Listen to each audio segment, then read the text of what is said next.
Kick it off, guys. Good evening. My name is Oliver Maruda from the Whiskey List, and welcome to tonight's basically Distell Premium Portfolio tasting. We've got 5 epic whiskies to try tonight. We'll be going through all of them. We'll share the order shortly. We record the sessions, drink at your own pace, enjoy them. We always recommend maybe leaving a little bit at the end to come back to, just to see which ones are your favorite. We'll run a little poll at the end as well to, work out what the favorite of the group tasting is tonight. Otherwise, any questions, I'll just keep everyone muted for the time being, just to reduce the background noise. But any questions, just put it into the live chat and we'll ask our esteemed guest, who is Billy Sinclair, who joins us today. He's the manager of Bunnahabhain Distillery Visitor Centre. So he's dialing in super early from Scotland. Billy, welcome, mate. Thanks, Oliver. How you doing? Welcome, guys. Welcome. Good evening in various time zones across Australia. It's good to be back, even if it's virtually. So you just to kick off, you spent a bit of time here down under, right? I did, yeah. I spent nearly 6 years in Rockhampton in Queensland for my sins, and then managed to escape and get out of Rocky. That's awesome. So you can understand our accents. Sorry? You can understand our accents. You got me. Fuck.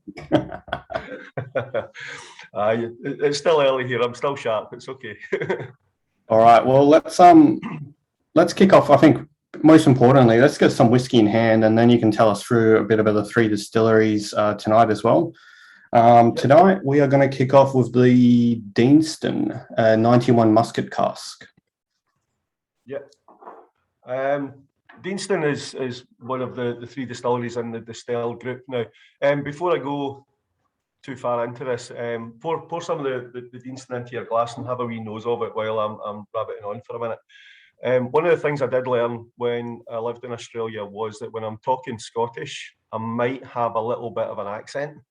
I'll try and curb it, but when you get a Scottish guy talking about whiskey, it can go anyway. So if I do talk a bit fast or I use a couple of phrases that you're not quite sure of, just give me a wave and tell me to rein it back in and explain what I'm actually talking about. So within the portfolio, we've got Bunnahabhain here in Isla, we've got Tobermory, Leitchig on Mull, and Daneston just outside Stirling. And Daneston is to my mind, it's not a white elephant, it's a hidden diamond, really. It's a diamond in disguise because it's not really got the pedigree of a 200, 150 years of malt whisky production and recognition in the whisky world. It only really started in 1966. It used to be a woolen mill and get converted into a distillery, and since then it's blossomed. It's producing some absolutely stellar whiskies, which are only in the last couple of years starting to get out with Scotland and increase its prominence a little bit. And for me, this one, the Muscat finish, is a step beyond for Daneston. Most of Daneston, as you'll know, most of it gets matured in bourbon casks because it's a soft, grainy, agriculturally type flavoured spirit. It's quite grainy. You can taste the soil in it, and it works really well with the sweet vanilla that comes from bourbon casks. So that balance of flavours works really well for Daneston. And what we've started to do over the last couple of years is experiment with different kind of finishes. Now, you can tell by the hair, I'm a bit of a dinosaur, and anything over a year as a finish, I tend to still regard as a second maturation as opposed to a finish. A finish for me is quite a quick hit just to bounce a bit of flavour in there. This has got a 3-year finish. It's 25 years in bourbon casks and refill casks, and then 3 years in a Muscat cask. 45%, so it's lost a little bit of the edginess of it, but it's 28 years old. We've all toned down a little bit by the time we hit 28. On the nose, it's rich, it's warm, there's no sharpness there, there's none of that really sort of agricultural ethanol coming through. There's no bite in the nose. It's very relaxed, very, very gentle on the nose. And when you taste it, bear in mind, this is 9:30 in the morning for me, guys, so I'm only having a wee drop of this and I'm having the rest of it tonight. You guys do what you want to do and enjoy yourselves. But yeah, as Oliver said at the start, leave a wee bit to the end and go back to it, because over half an hour, it will open up, it will change its tone and its notes on the nose and the palate. Do you know why the distillery chose to finish it in a musket? They tried it after a couple of decades in the bourbon cask and said it's, can do a little bit more? Or what was the decision there? I think it's a case of, well, if a distillery doesn't experiment and it only keeps producing the same 2 or 3 things all the time, it's eventually going to die out, because the people that buy those 2 or 3 things are no longer going to be with us, and it's not doing anything new and innovative to bring new people in and to engage with its existing customers. So what we've, as a group, the 3 distilleries have looked at over the past 3-4 years is every distillery has got this document, which it sounds really, really boring, and it's called the Wood Purchase Policy. And that basically means, here's the budget, that's how much you're going to spend on casks. And when you've loaned that, that's it, that's all we've got. And over the last few years, we've increased the value associated to that Wood Purchase Policy, but we haven't bought a huge increase in the volume of casks. What we've done is bought better casks and a range of different styles of casks, because we want to experiment, we want to play with the whiskies and see how it works in a Muscat. If it's usually in bourbon, how does it work in an Oloroso compared to how does it work in a Pedro Jimenez? So it's about playing around with the liquid that you have to change the flavour profile, still remaining true to the core flavour profile of a distillery, but just putting a different slant on it so that people can see where it digresses to, where you can experiment with to get a different profile altogether. Now this one seems to me to build on the palate. When you take a wee second sip of it, it's as though your mouth's just got acclimatised to it. And then when you take that second sip, it's like turning the volume up. The flavours become more intense, the palate gets warmer, and you get that warm sort of cosy glow as it begins to track down your throat a wee bit. What do you guys think of this one? Your hands up if you like it. Thumbs up. Yeah.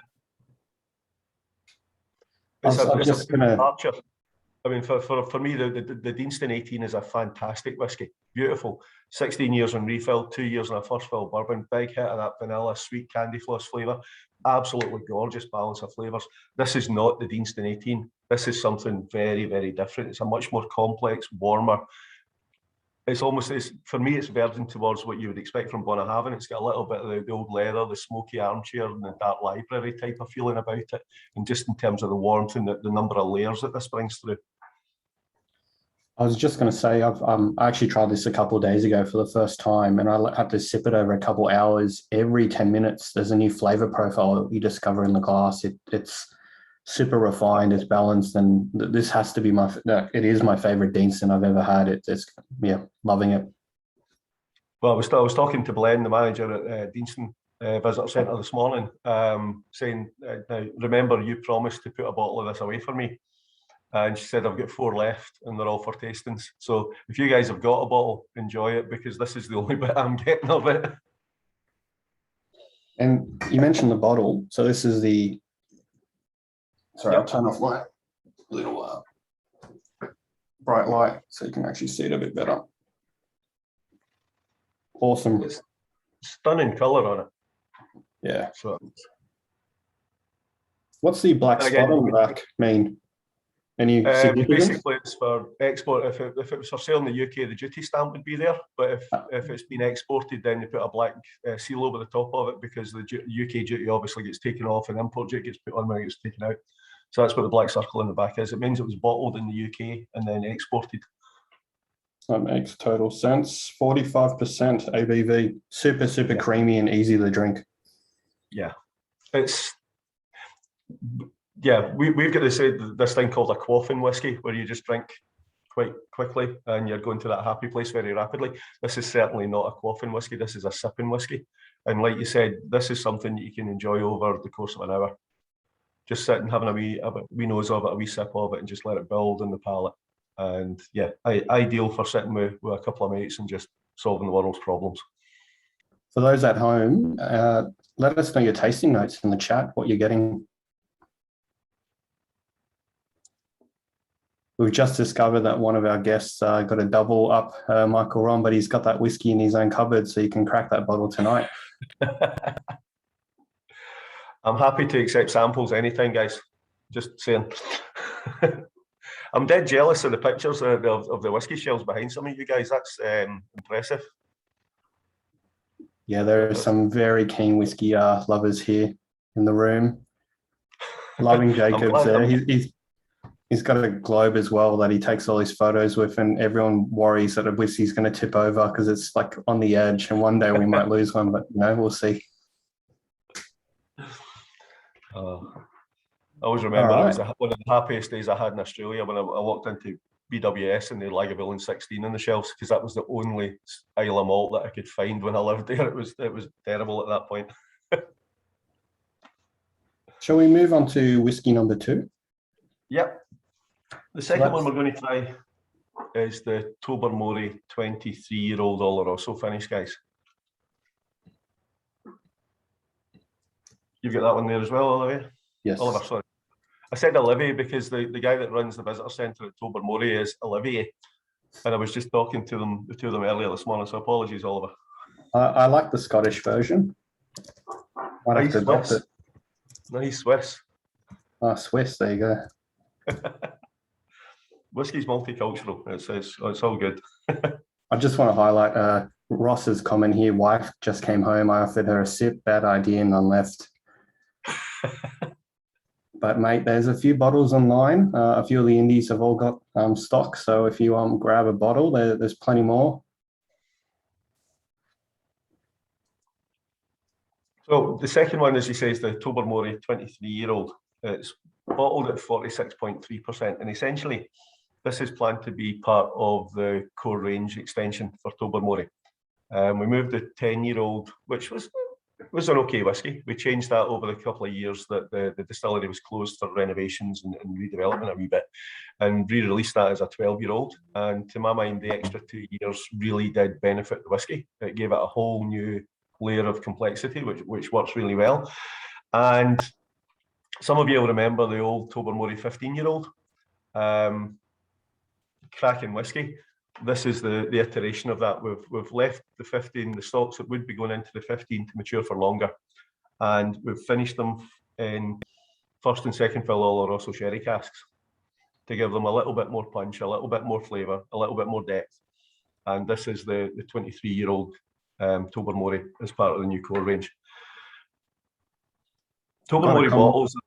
I was just going to say, I got a comment here from Trav saying 12 is a cracking whiskey, in my opinion, Billy. Love it. So, totally. The 2 years were well worth the extra weight. The company that owns the three of us, Distell, have a wine and a cognac background, and it took them a couple of years to understand the concept of whiskey, where you've got all this liquid sitting in a warehouse evaporating, but increasing in value. And just leave it alone for a wee while, and it'll be worth it. Trust us. So that was an interesting set of conversations that took place initially in 2013. But I think the 2 years for the Tobermory 12 and the extra years for the 15 have really produced something worthwhile. This is, to me, a beautiful Tobermory. It's not a cheap whiskey. It's an old whiskey. It's 23 years old, almost quarter of a century. But on the nose, I'm getting lots of walnuts and dates in the nose. It's rich. Again, it's an older whiskey. You're not getting any of that sharpness. You're getting a lot of the different fruit aromas coming through. Little bit citrusy. Again, that coming from the sherry cask, no doubt. But when you taste this one, you can get that sherry influence right away. Obviously, it's been finished for 8 years in a sherry cask. You're getting that citrus notes. You're getting those dried fruits coming through there, but it's still got that sort of vanilla spicy note that you get with Tobermory. It's still quite light. It's delicate. The sherry influence hasn't overwhelmed the flavour of the whiskey. The nuts are still there for me, and it's quite dry in the back of the palate when you finish it in the first sip. Now, my colleague here, David Brodie, is a keen golfer, and he likens anything you do in a whiskey tasting to playing golf. I prefer rugby, and I liken it to rugby because it's all encompassing and everybody can play. But David always says that the first sip is like taking a practice swing, because all it does is set you up ready for when you're actually playing. So the first sip on the palate just tells your palate, tells your brain, tells your nose what you're going to get. And the second sip of it is actually the real one. So second sip on this one.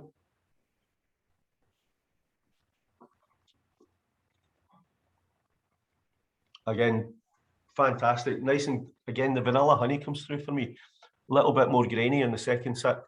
you're getting a lot more of the breakdown of the different alcohols there, rather than just that big bang of the sweet flavour. You're getting a lot more of the butterscotch type stuff coming through for me. And like most of the whiskies we're going to try tonight, they are complex animals. There's lots of different layers to them. And yeah, it's probably what, 8:30, 9 o'clock your guys' time at night. You've had different kind of days, you've done different things during the day, you're all in a different frame of mind, so it's going to taste differently whenever you try it, as all whiskies do. But for me, so far, I think that one is a cracking breakfast whisky. It's light, it's soft, it's delicate, and that would set you up for the day. I love it. I'm definitely having this for breakfast tomorrow. I just wanted to quickly welcome a good friend of mine, Evan, joined a few minutes late. Hey, Evan, good to see you. First whiskey we had was the Daneston 91 Musket, and we're just on the Tobermory 23-year-old now, if you want to join in on the kits. But yeah, just wanted to catch you up to speed. So you said, Billy, first and second fill sherry Oloroso cask, yeah? Yeah. And, I think if... Sorry, Karen. Go ahead. I've got a couple questions, so yeah, go. I think we tend to use a lot of sherry casks, first, second, and refill. So refill casks are the workhorses of most of the distilleries, so are condition casks nowadays, unfortunately. But they no longer really give the influence of the sherry in the previous liquid. It's more about the wood influence. So if you think about it, from a previous life, there's over 360 different species of oak across the world. Americans use one, Quercus alba, and that's rich in vanillins, a chemical group that give that sort of vanilla sweetness. Whereas European oak and Asiatic oak have got huge different flavour profiles. So if you take Spanish oak, it's nothing like Mizunara oak that you get in Japan. It's totally different flavour profiles. So the oak itself in a refill cask does give a big influence on the maturation profile of the whisky that's sitting in there. And that's why a lot of the refill casks are oak casks, and they build with depth, they build the different layers. And then you put it into another cask, a fresher cask, a first fill, or a different type of cask, and that gives a big flavour finish, but it's already got that depth below it. And that's when all the flavours start to mix in a whisky. So for me, this is it's a lovely example of a really good old Tobermory with a nice subtle punch at the start of it now. I think I'm going to be saying this a few times tonight, but this is incredibly refined and balanced. Like each sip, it just, yeah, it sings on the palate, the middle, the back. It's, you know, it's layered. It's got a story. It's a very elegant whiskey. Very elegant. I've got Travis said, I'm enjoying it, but it seems to have retained a hint of maritime character. Was it just me? No, there is. It's strangely, Bunnahabhain, and we'll see in a wee minute, and Tobermory both have a sort of briny note, a salty note at the end of it. And when you try the new make spirit, Bunnahabhain, because I'm more familiar with that, it's light, it's soft, it's floral, it's sweet, but there is a distinct salty note there.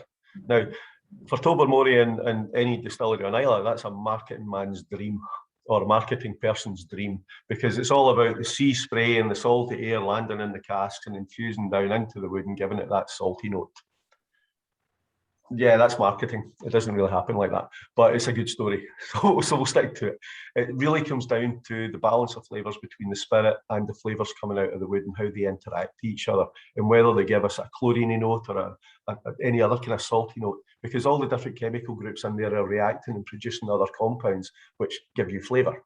And we here, and to a certain extent, Tobermory, certainly I wouldn't say in the Leitchig, but definitely in the Tobermory, there is that little salty aftertaste.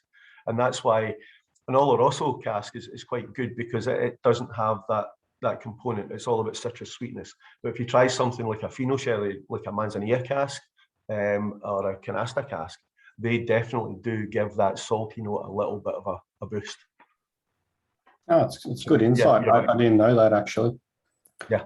I have a question about the ABV, because 46.3% is common across all three of the distilleries of the Distell portfolio. So your Bunnahabhain, Tobermory, Leitchig, which is the same distillery, different brands from there, and obviously Daneston that we're trying tonight. What's the significance of 46.3? People like you caused it, actually. That and our cousins across to the other side of the water, because when it's warm, one of the things you don't want to do is take a slug of something that's going to make you even hotter. So a lot of people want to cool their whiskey down. So in the US and the Far East, we'll add ice to the whiskey. And when you add water or ice to the whiskey, it often makes it go cloudy. And that's because the water interacts with the fatty acids and the oils in the whiskey and causes an emulsion of it, almost like an emulsion. So it goes cloudy. And the general perception of that was, oh, it's gone off, and they'll throw it out. And at that point, well, that's gone off. I'm not going to buy any more of that. I'll buy something else. So that brought in the process of chill filtering, where you cool the liquid, the whiskey, down to almost 2 degrees centigrade or thereabouts. And at that point, you get a little layer on the top of the vat of all the oils and the fatty acids. And you siphon that off, and then you bottle the whiskey. And at that point, if you add ice to it, it doesn't go cloudy. You can also drop the concentration of alcohol in it to avoid that happening as well. So that's the two main ways to stop it going cloudy. We didn't want to chill filter because at that point you're taking away a lot of the oils that coat the mouth and give that mouth feeling and give that long lasting taste and when you have a sip of the whiskey. So what we did was we played around with the alcohol strength and we took it from 40 to 43. We were baseline 43% and we took it up and we settled on 46.3 because there's a little window between 46.1 and 46.5-ish% alcohol, where you can still get away with adding some water to it and it doesn't go cloudy because the concentration of the fats and oils is still high enough that it's not interacting with the water in the same way. So by increasing it to 46.3%, it means you can add a drop or two of water to it, or you can put ice in it and it won't go cloudy so people don't think it's bad. But it also means that we don't have to chill filter and we can leave all those natural oils and fatty acids that give that complete flavour profile to it. I think you'll find a lot of Australians, we love our flock here as well. I've never flung a whiskey out after adding water to it because it goes cloudy, trust me. No, we have no complaints about it here. And I'm just highlighting Warren's comment, definitely not complaining about the extra ABV here. And Dominic mentions, remove, lower the ABV, take out all the flocks and no flavour though. So, we're all very happy that the distillery and the entire Distell group has made a decision there that flavour trumps, selling the bottles at a low ABV and all that stuff. No doubt you'll have seen we released a bottle not long ago. Bunnahabhain released a bottle not long ago in Taiwan called Cambay, and it was partially chill filtered. And that was for a very specific market request. And we've got to respond to our customers' requests and as much as we can, obviously, we're still retaining the profiles.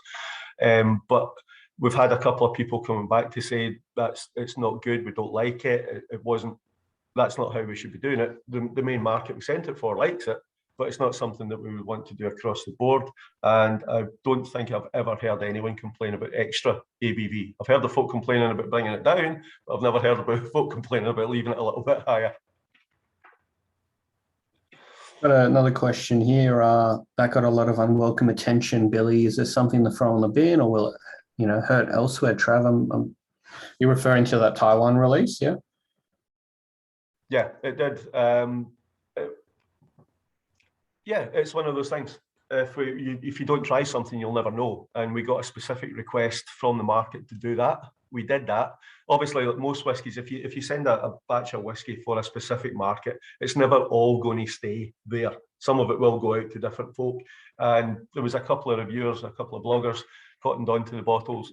They didn't like it, and they started telling people they didn't like it, which is fair enough. The market that we sent it to, they liked it. But let's say it was a market-specific release, and it's not something that we would look to do across the board. Yeah, makes sense. And thanks for that. I think being transparent enough about it and honest enough about it to answer those questions and not just fob them off, I think that will do the brand more good than harm.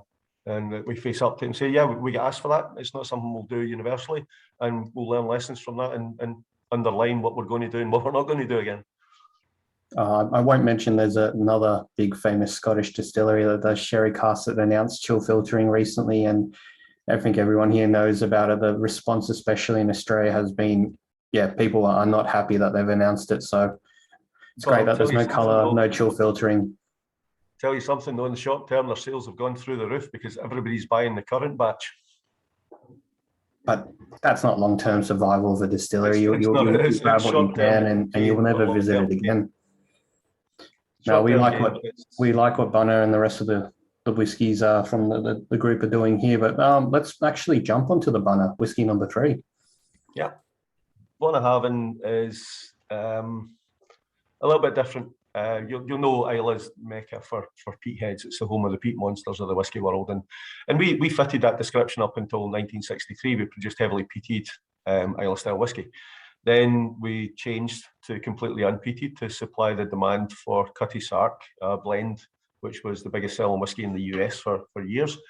Green bottle, yellow label with a white three-masted schooner on it. And we didn't have enough unpeated reserves in the warehouses of the company at that point to meet the demand. So Bunnahabhain became completely unpeated up until the early 90s when we started to reintroduce some peat back into the process. But the Bunnahabhain 25 is called a premium or luxury whisky, given the age of it and the associated price of it, mainly due to the fact that it's quite rare. We don't have a lot of it. For a number of years, about 23, 25, 28 years ago, we were only working part-time at the distillery. It wasn't open all year. And there was a glut of whisky around and the prices dropped and a lot of distilleries closed. So there wasn't a lot of liquid laid down at that point. So quarter of a century later, we're suffering because of that, because it's just not hugely available. But the 25-year-old is one of those quintessential Bunnahabhains to me. There's three fantastic whiskies that you should try from Bunnahabhain. They're all good, but my personal favourite's the 18. I think it ticks every single box that Bunnahabhain is about.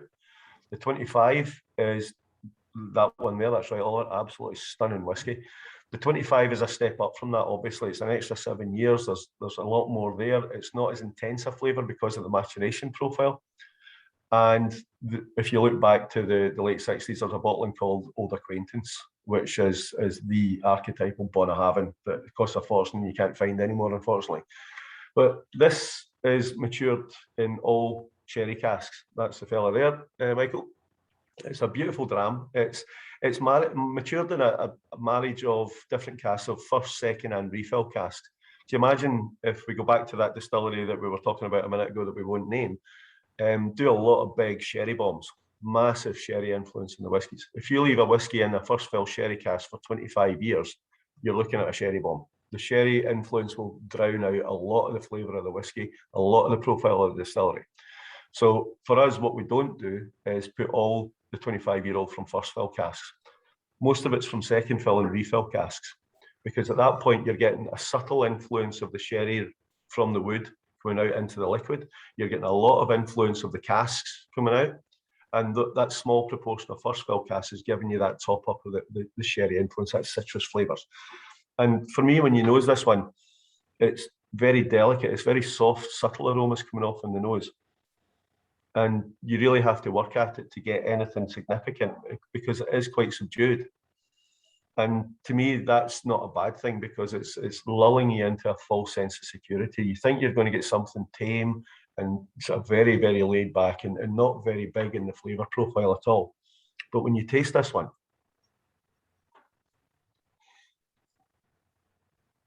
it's just an explosion of flavour on the palate. You get a lot of sweetness at the start of the mouth, and it's not overwhelming sweetness, it's subtlety. This dram is not a big explosion in that sense. It's all about subtle flavours, all combining together to just take off in your palate. There's vanillas there, there's the sherry influences there, the toffees, the honeys, all that are there. When you start to breathe out through your nose again, I start to get all that sort of reminiscent of the old library, the leatherness is coming through, the worn sort of fabrics coming through. And as we said a wee minute ago, right at the very end, you get that little salted caramel, that wee briny note on the back of your palate. And that's Bunnahabhain's signature. It's nuts, it's berries, and there's a little bit of brininess there. And again, in the second taste of it,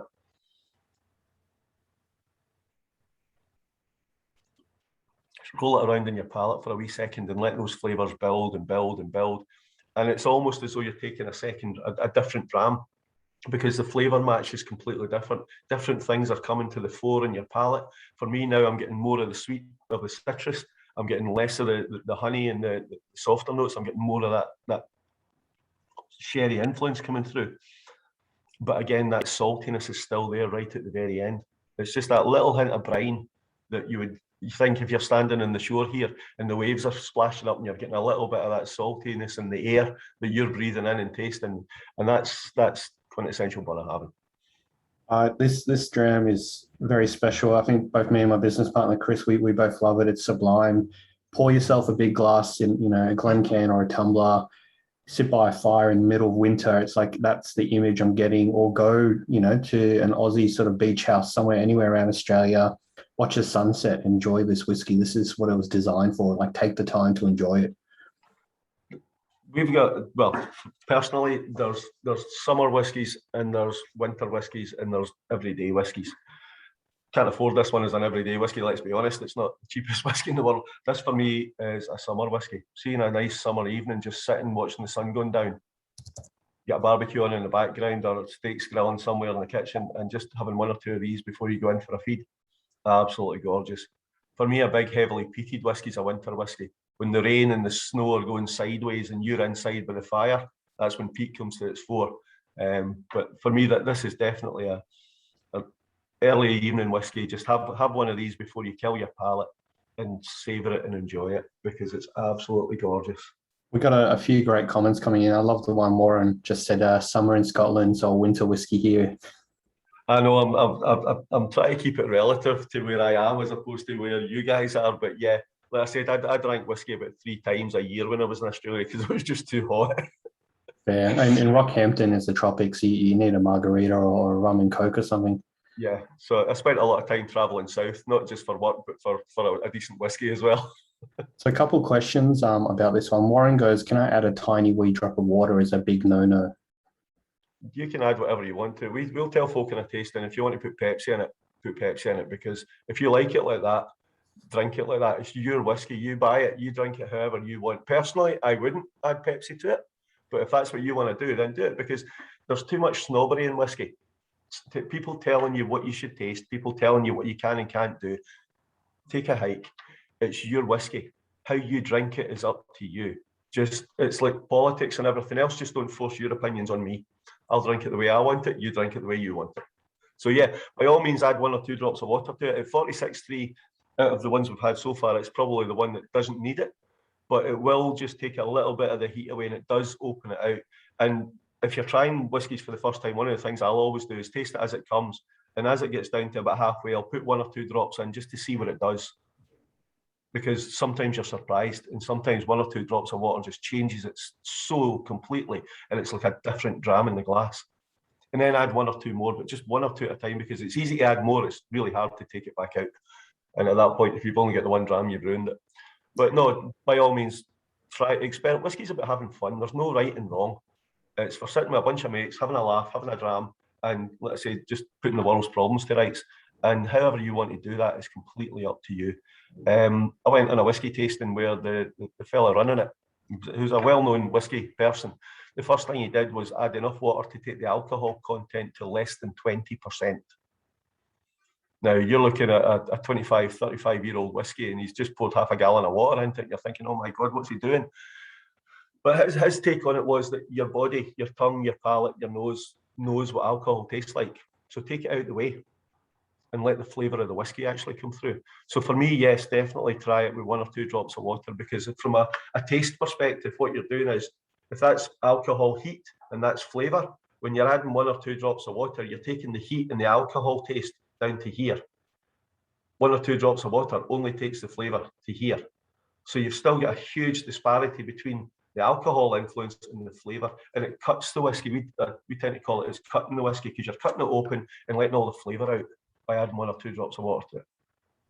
Now, if there was any guys from Finland on here tonight, I would be told to sacrifice my firstborn child, because that's sacrilege to add water to it. We do have a Norwegian in the group, Christian, but Norwegians are crazy. We don't listen to them. We like to call him West Sweden. That really gets him, Got some good feedback here. Dominic and Warren say the nose is fantastic. Completely agree. Dominic mentions great thing about this one, that the sherry is much more subtle and integrated. Completely agree.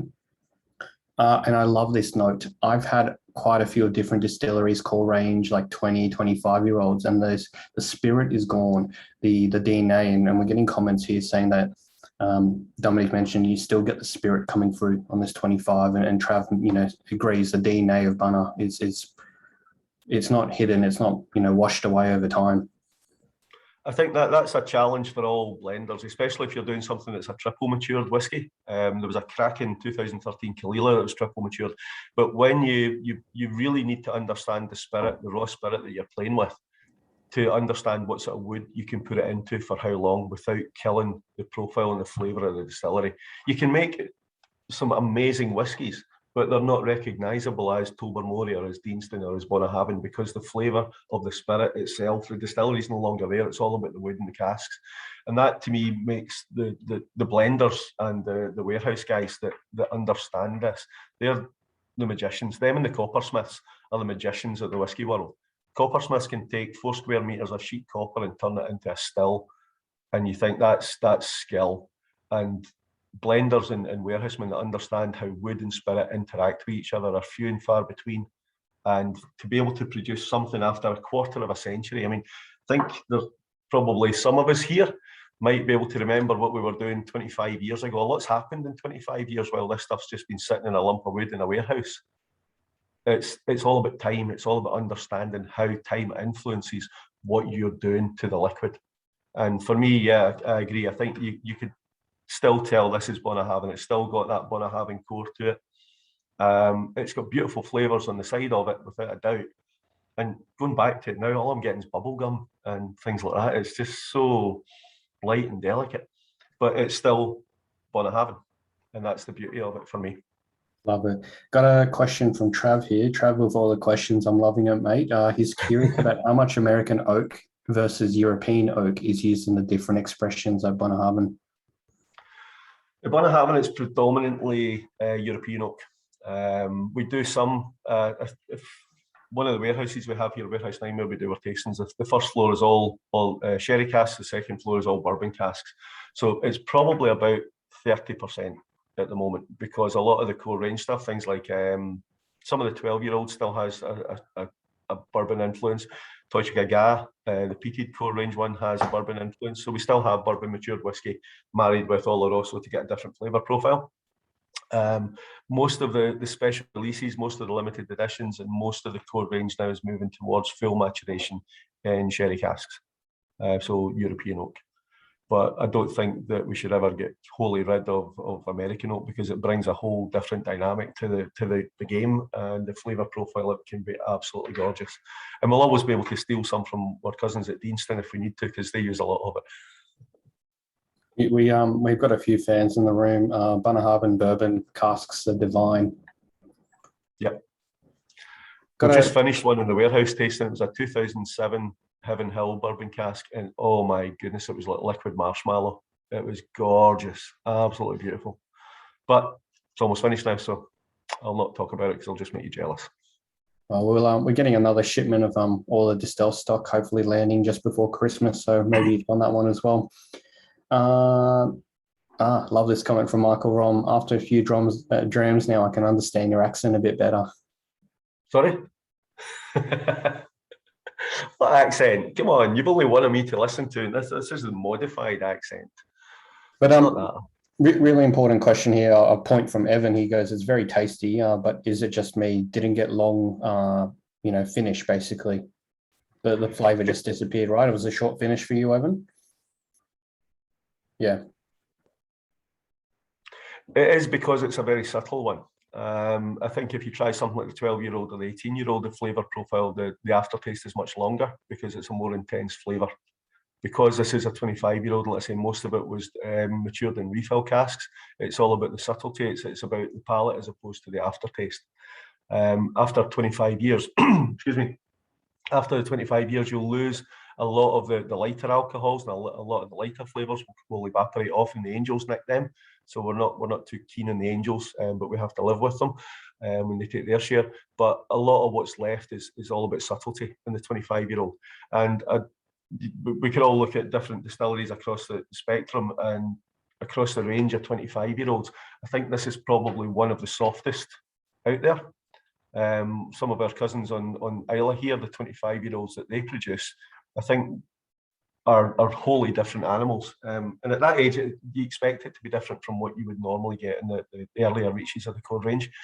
but for us, it's about maintaining the core flavour profile of Bunnahabhain all the way through the ages. So if you try the Bunnahabhain 40-year-old, it's slightly different because it's a different set of casks, a different style of casks. But for me, it's tropical fruits in the palate, but there is a longer aftertaste because the flavour profile coming from the wood, because it's a different style of wood, is different from what we get from the Oloroso casks. So yeah, it is a shorter aftertaste than most of the others, but it's meant to be like that. Obviously, what we eat and drink before we have this whiskey is going to affect it. So the fact that we had the Musket and the Oloroso before has influenced our palate. What I mentioned at the beginning, I liked with this whiskey, and I know, Evan, you got a bottle or so as well. Pour yourself a decent dram. Like 20 mils is good for a tasting, but to really enjoy this whiskey, like maybe 40 mils, and just take the time to, you can choose a volume in your mouth basically of how big your sip is, and then you can get more of those notes, I think, come through. It's all personal preference, but yeah, at a taster here, I think we're only getting a sneak peek of how wonderful this bottle can be. Shall we jump on whiskey number 4? Yep, I'm just checking the running order to make sure I've opened the right one, and I have, so that's all good. The next one we're going to try is staying at Bunnahabhain, but it's a very, very different animal from the 25-year-old. This is a 1997 Monya PX, and in Gaelic, the word Monya, M-O-I-N-E, means peat. And we tend to use that on some of our limited editions as an indicator that this is one of the rare beasts from Bunnahabhain. It's a peated whisky. I said earlier on that we started to introduce peated whiskies back into the portfolio in the early 90s, mid-90s.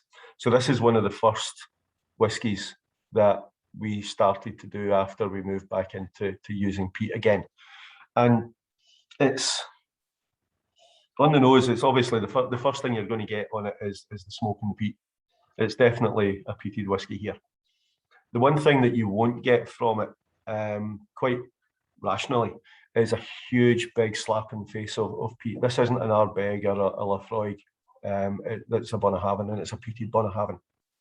And where we're coming from in that sense is that the cut points, where we take the heart of the spirit from, is slightly different for Monya than it is for unpeated. We drop it a little bit lower, so from 62 to 61, 60.5% alcohol, so that we're pulling through some of the phenolic residues into the new make spirit.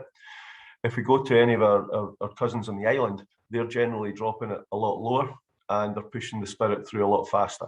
So they're getting a lot of very heavy phenols coming through. We get very light phenolics coming through. We tend to call it sweet peat, because the Bunnahabhain peated whiskies are all generally quite sweet. They're not big and brash and medicinal. And it's all about the rate of distillation coming through the stills, and the cut points at which you take the alcohol off determines how much of those medicinal phenolics, as opposed to the lighter peated phenolics coming through that we get. So this is a very soft peated whiskey. It's still peated to about 40 parts per million. It's about the same as Lagavulin and Kalila, but just a very, very different animal because the spirit is different here.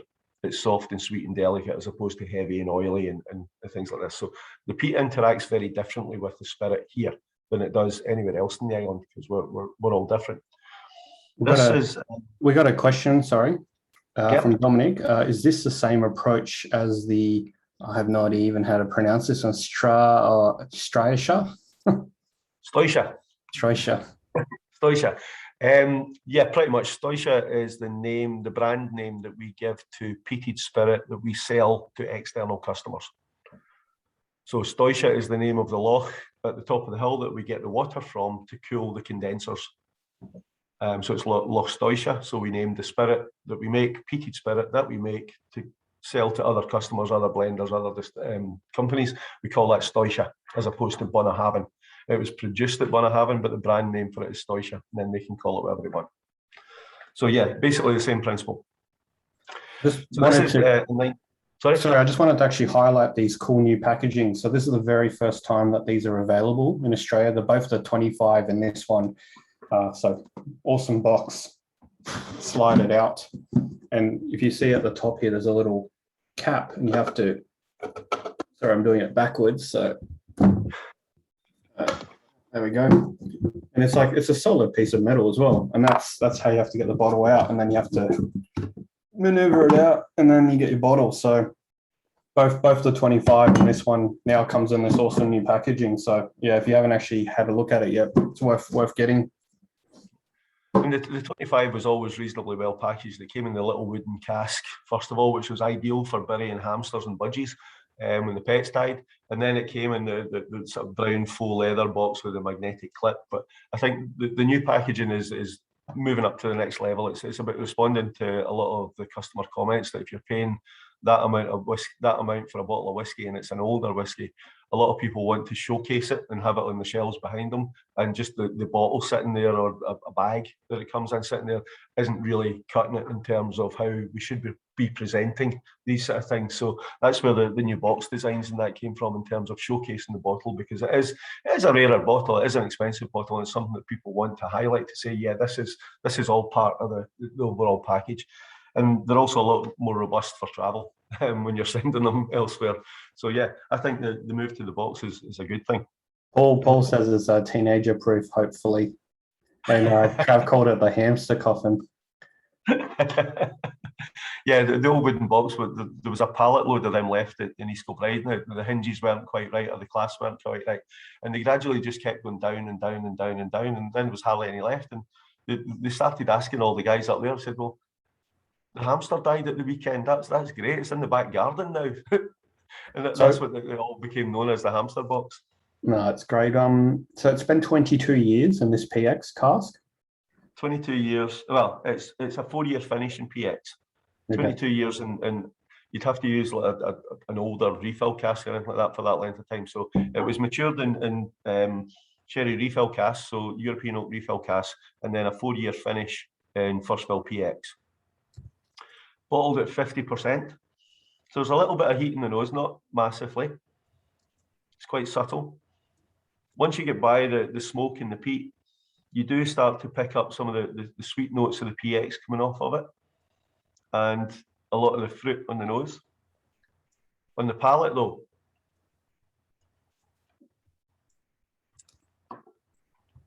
this bottle is about $6.50, give or take, and there's about 8 different indie retailers who've now got access to it. We sold all the stock to them basically, or everything that we've just imported as part of the Distell range. It only went to independent retailers online, so they just posted the link. So if you want to look it up, you can. Yeah, there's a few bottles left. Each of them got a couple bottles. So if you're looking to buy,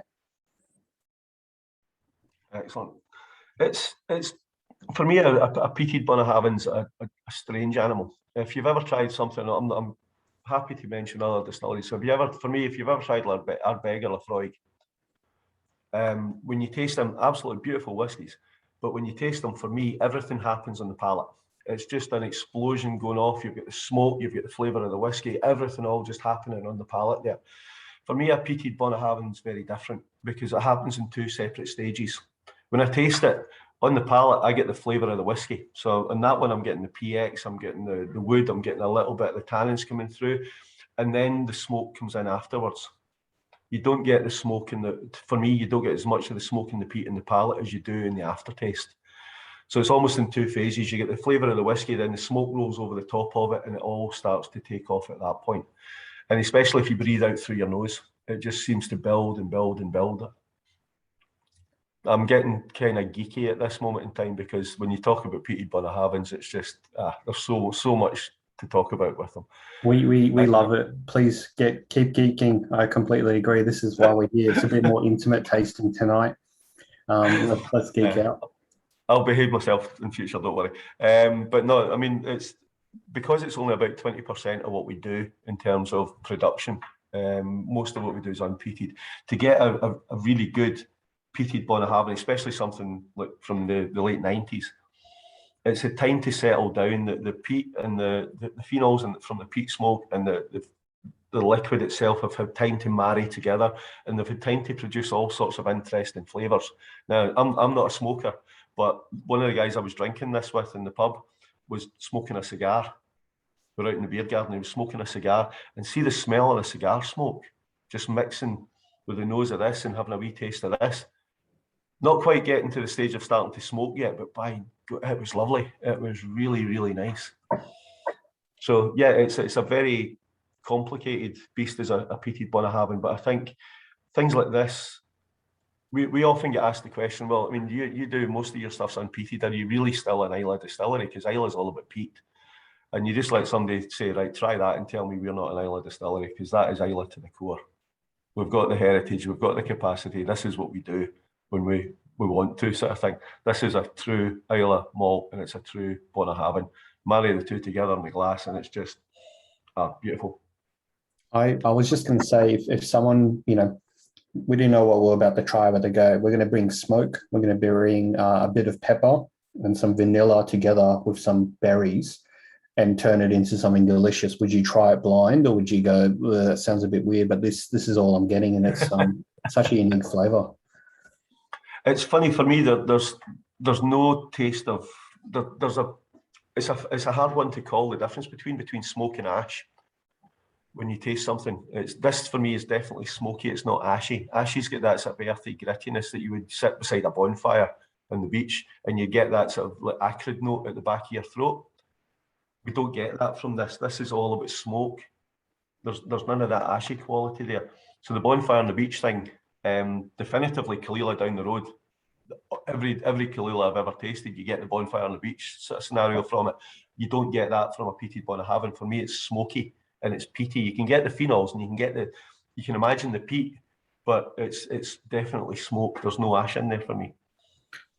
Can you tell me what the importance of warehouse number 8 is? Because it's on the label. It must be important. Yeah, we had 9 warehouses here at the distillery. Warehouse 9 was the old malt floor where we used to dry the barley. But in the 60s, when we doubled in size, it wasn't big enough, so it lay empty. And then we ended up putting casks in it. So that's warehouse number 9. Up until 2 years ago, that was fine. Warehouse number 8 was the big warehouse, big racking warehouse that sits up behind the distillery, just at the corner of the road, holds most of the casks that we have here. 6, 7, and 8, 5, 6, and 7 warehouses, they get demolished 3 years ago. Some of them were beginning to get a bit dodgy and were beginning to crumble a little bit. They've been there from 1881. So we took those 4 warehouses out and built the new visitor centre and the car park and things like this. So it doesn't have a massive significance, but what it does give us a little bit of provenance, is people that have been here want to know, oh, what warehouse did that one come from? So we tell them it was warehouse number 8. We don't do pallet warehousing here. It's all dunnage warehouse and our racking. We've got one rack warehouse, which is like 8 high. All the rest are dunnage warehouses. So one barrel sitting on top of stow rails on top of another barrel, and that's it. We used to have about 42,500 casks on site. And then we took out the 4 warehouses. So we're down to just over 21,500 on site now.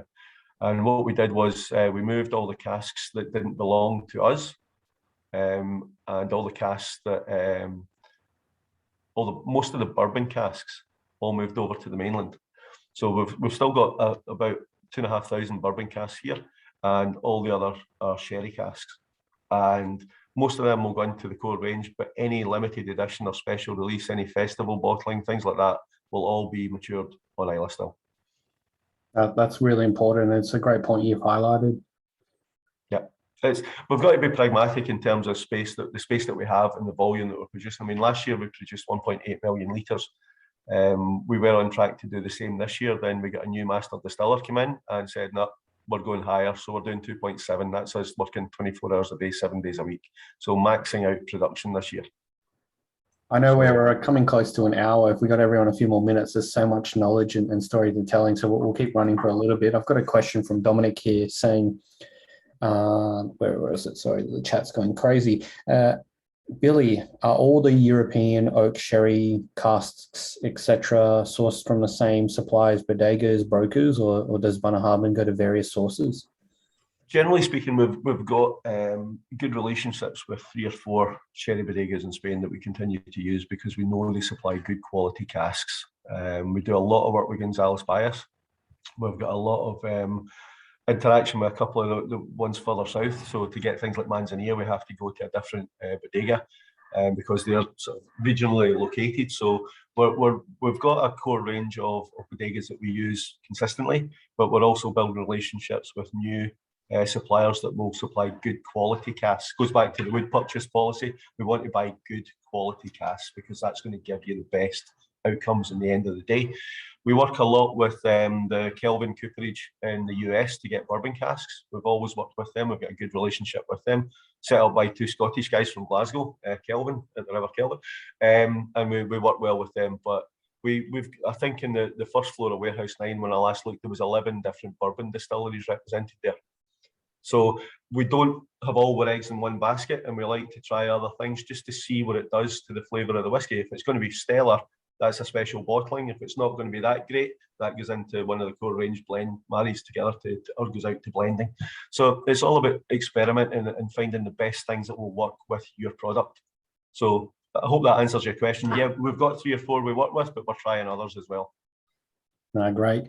Let's jump onto whiskey number 5, and just maybe as everyone's pouring whiskey number 5, maybe give a quick recap of Tobermory is a distillery, Lecheg's the brand, and what the difference is between the two, just so we're on the same page. Sure, yeah.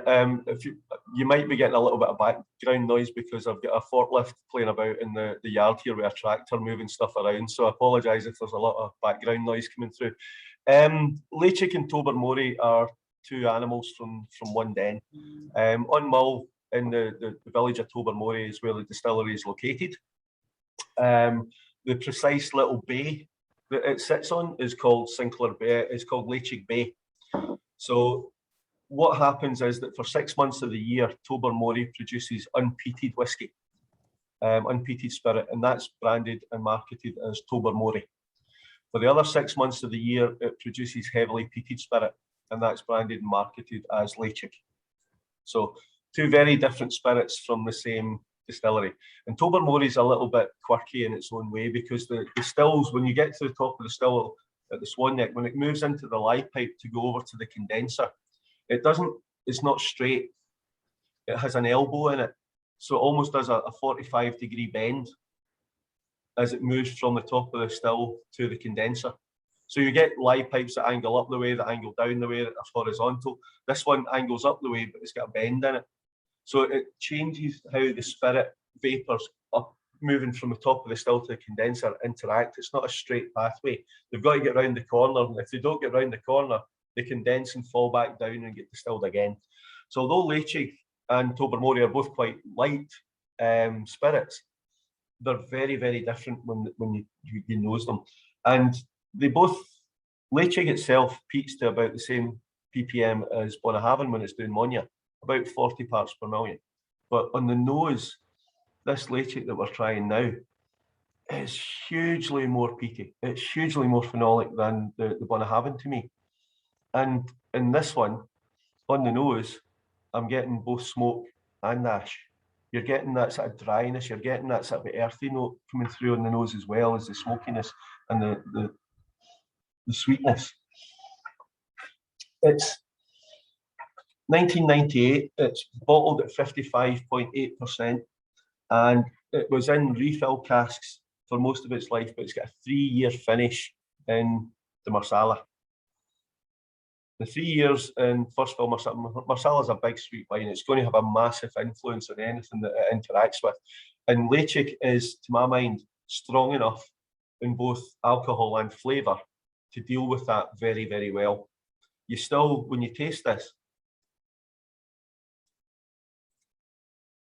you can still tell this is a Lecheg. It's still got that smoky, ashy quality to it, but it's got that lovely overlayer of sweetness coming through on it. And then the palate, for me, totally different from the Bunnahabhain. Everything happens on the palate, and then it just follows its way down your throat when you swallow it. It's not got that separation that the Bunnahabhain has. Everything marries together, and it just goes off on your palate, and then down the throat. I've got a question here from Ross. I actually think I know the answer to this one, but I'm going to let Billy answer it just in case. But why do they do it on a 6-monthly round? Does the weather control the peat harvest? I believe it's a different reason, right? No, it's purely about balance of spirit. The weather doesn't really influence it at all. The weather's miserable most of the year here. No, the weather tends not to influence it. We'll generally, there's probably a couple of weeks during the late end of our summer, so towards the end of August, the water levels will drop because we get a couple of dry days. So the water levels drop, and at that point we usually close and do a big clean down. So they'll clean everything out, flush water through all the pipes, clean all the stills and all that inside, and then they'll move on to the next batch of spirit. And so it's just convenience. That's purely because the smoky profile from the smoky distillate will retain in the pipe. So if you do a non-smoky distillate for Tobermory, smoke will come influence it and you'll taint it essentially, right? Yeah. Bunnahabhain 12 is a good example. Tobermory, the new 12, is another good example because we have wooden washbacks. So when you smoke the barley, you peat the barley, and then you mill it and you put it into the fermentation. The wash that you get from the fermentation is smoky and oily. You put that into a stainless steel washback to ferment, and then put it through to the stills. You close down the washbacks, all good, start again. If you've got a wooden washback, what you've got on the inside level of it, and we're getting to the high level geek again, is a thin film of bacteria called a biofilm, and that regulates all the liquid going through into the wood and all the flavour coming back out from the wood. Now, a little bit of that smoky wash will penetrate into the wood. Flush it through, do the rest of your peated cycles. When you get to the end of the season and you wash it down, the one thing you don't want to do is scour the inside of the wood because you kill the biofilm.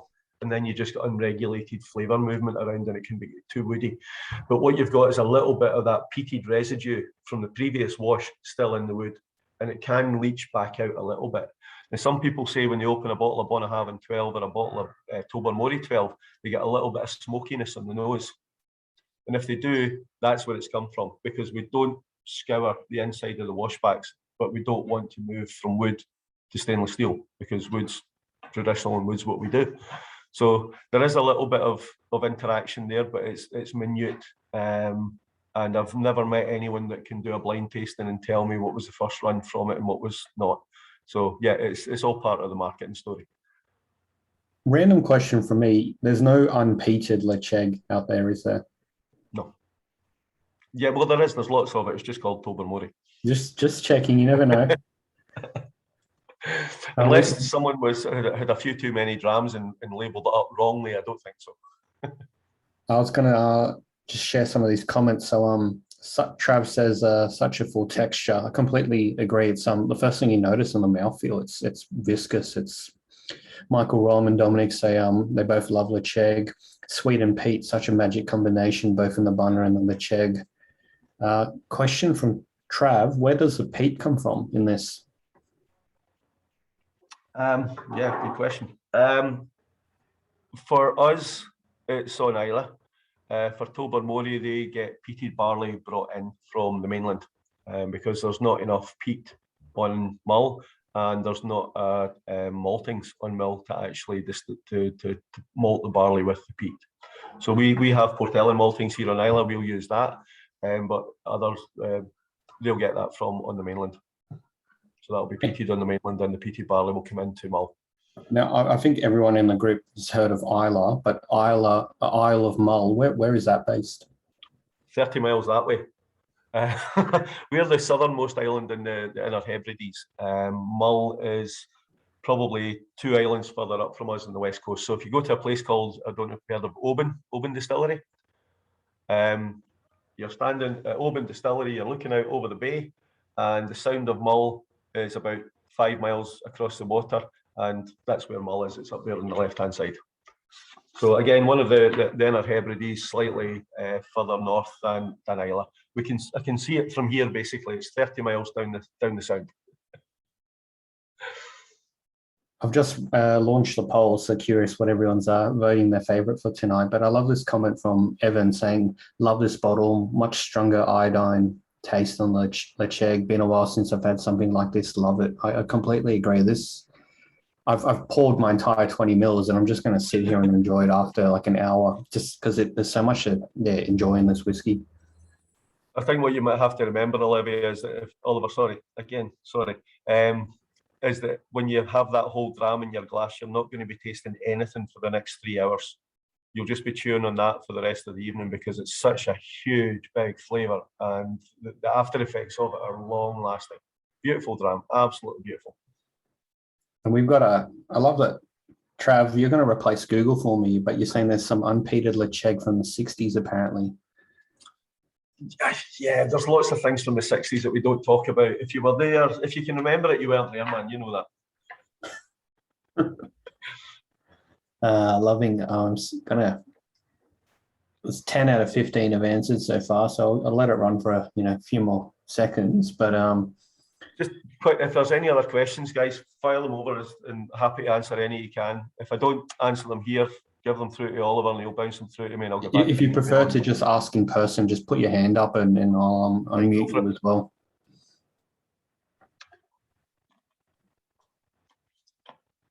Just going through. Oh, there we go, Trav. There we go. Hey, Billy. Hey, awesome. Loving it. What I kind of like about Bunna is like the batch variability, because I feel like you're never buying the same bottle. And I was just wondering, is that something that's important? Because I actually quite like the last 12 in Australia was amazing in my opinion. And it's my favorite 12 anyway. So is batch variability something you look for, or are you trying to be consistent? How does that work? I think the easiest way to explain it is if you think about it like this: we go for the same flavour profile. So if you imagine that's the range of flavours you can taste, a human being can taste. What we try and get is the 12-year-old to be here, and it's always going to be between that level and that level, somewhere in there. The 18 is going to be here, and the 25 is going to be there. It's never going to be in exactly the same spot every time, because every cask is going to give you a different flavour profile, and you marry them together to try and get what you can in that flavour profile there. So as long as it's within that level, then we're okay. And that for me is part of the beauty of it, that exactly what you said, that no two batches are ever identical. They're always very similar, but they're never exactly the same. And if you think about it, that's 300 casks getting married together to try and hit the same sweet spot every time. 300 different individual flavours going together. You're never going to hit the same spot. But I think the more realistic of us know that, but a lot of the marketing side of things doesn't give that detail, and people expect it to be exactly the same every single time, and they get frustrated when it's not. And that's down to us in terms of education. We need to explain that better and tell people. But for me, I love that aspect of it. I think that's part of the fun of it, is seeing how individual casks will influence what you get at the end of the day. Thanks. No problem. Cheers, mate. I'm just going to release a poll because I love these results. Here we go. So obviously we've I think it's slightly skewed towards the one we just finished on, and I'm feeling very sorry for the Tobermory 23, because if you had none of the others tonight and a bunch of other whiskies and given the Tobermory 23, I think it would be a standout. But because it's overshadowed by such a huge selection of amazing whiskies. Two of us enjoyed the Daneston, as it's a very hard question. I love this comment from Ross. We're all invited to his house, by the way. Hardest decision I've made in a while. Enjoyed them all. Chose a 25. So yeah, Chris, Ollie, Billy, everyone tonight, we're all invited over to Ross's house afterwards. As soon as the ticket arrives, I'll be there, Ross. Don't you worry, mate. But yeah, the Bunna 25, 17%. The Moyne. What does Moyne mean in Gaelic? I don't know. That's Irish. Irish, sorry, or Scottish. Let's nail this right from the start. It's not Bunna, it's Bunnahabhain. The U is pronounced as an O, right, at the start, so it's Bunnahabhain. Monya is Scottish Gaelic as opposed to Irish Gaelic. So Scottish Gaelic for peat. So Monya means peat. There you go. I had to put up with South Australian accents, West Australian accents, North Queensland accents. Come on, you can sort it out. But the problem for us is some of us were taught Queen's English, the others were taught American English. It's Australian schools are all over the place, so you don't know. Tell me about it. My two kids learned Scottish at home. They learned Australian at school. They learned American in TV, and they were just totally confused for most of their juvenile life. But yeah, the Monya did well. Obviously, the Lecheg at the end. But yeah, that Monya, something special. 4 years, you said, finished in the PX cask for you. they're both big flavours. I mean, and the way that peat interacts, the phenols interact with whiskey changes over time. So a lot of the older peated whiskies, the peat won't be as big to the fore on the nose or on the palate. When you're playing with something delicate like Bunnahabhain, it's always going to be subdued as it gets older. Leitchik, on the other hand, is a very different animal to Monya at Bunnahabhain. It's bigger, it's bolder, it's not as sweet, it's much oilier as a spirit. So that interaction with the phenols isn't as dramatic, and you get a big influence of it coming through, interacting with the flavour of the spirit. And I mean that last one's just an animal. It's a fantastic dram. It's big, it's brash. You would put that up against any other peated whiskey you care to mention, and I think it would still hold its own. Both of them would. But that's peat. Everybody has their own take on being a peathead. Your answer, Evan, is correct. Yes, they're all 3XX. But they're all very delicious. Trav asks a very important question for you, Billy. What's your favourite tonight? I'm wearing the jumper. I've got to say the Bunnahabhain 25. I must admit, but I was surprised by the Daneston, the Muscat. I was impressed by it. I must admit, because I like Daneston 18, but this is different level for me in terms of what Daneston is capable of. I thought that was a fantastic whiskey tonight. The others I knew were good, but I just hadn't tried the Daneston before, and that surprised me tonight. I was well impressed with it. If anyone has any left, take a tiny bit of the Lecheg in your mouth and then go back to the Monya, the Bunnahabhain, and it's a completely different whiskey. The sweetness surfaces to the top because there's no more smoke left on it, and it is it's a different experience. I've just accidentally picked up the wrong glass in my it's a fun experiment. We've got a cask in the warehouse tasting at the moment. It's a 2004 Monya PX, so it's obviously a lot younger than this one. But oh my goodness, it's mental. You've still got the whiskey's much younger. It's much more powerful to the fore. The peat's younger, and it just bounces around in your palate like nothing on earth. It's great. This one, the 97 one, obviously much more subdued. It's a much older whiskey, but it's the profile's still there. So Trav, when was it released? All these whiskies that we just had have landed in Australia as of 3 weeks ago, and they've gone to about 20 different independent online retailers. So jump on the whiskey list. We're the importer. We've signed the contract with Distell, so we're bringing in Bunnahabhain, Tobermory, Daneston, Lecheg moving forward with all the super premium and sort of rare releases moving forward. And yeah, all these whiskies are now available. We've sold them all on to independent retailers just because we like supporting indies down here as part of the whiskey list. But jump on the whiskey list, have a search for the bottle that you want today, and you can click through and buy it. And all these whiskies, there should be some stock available. But if you don't wait on it, because once it's gone, it's gone. And as I mentioned before, we've got another shipment of a bunch of other wonderful, distillery releases and stuff coming just before Christmas. So sometime in November, I got Larry. Hopefully he's the one in charge of all the warehousing here in Sydney. Once it clears customs in a couple of weeks, we'll get some more whiskey out to everyone just before Christmas. No hints, Jacob. I would, but I actually have not. Larry has not even told me. He's shared a spreadsheet, but I haven't read it. I trust him. So message Larry. He might give you a hint afterwards of what's coming. But I think that's it in terms of questions. Just going through one more time. Lots of good feedback. All right.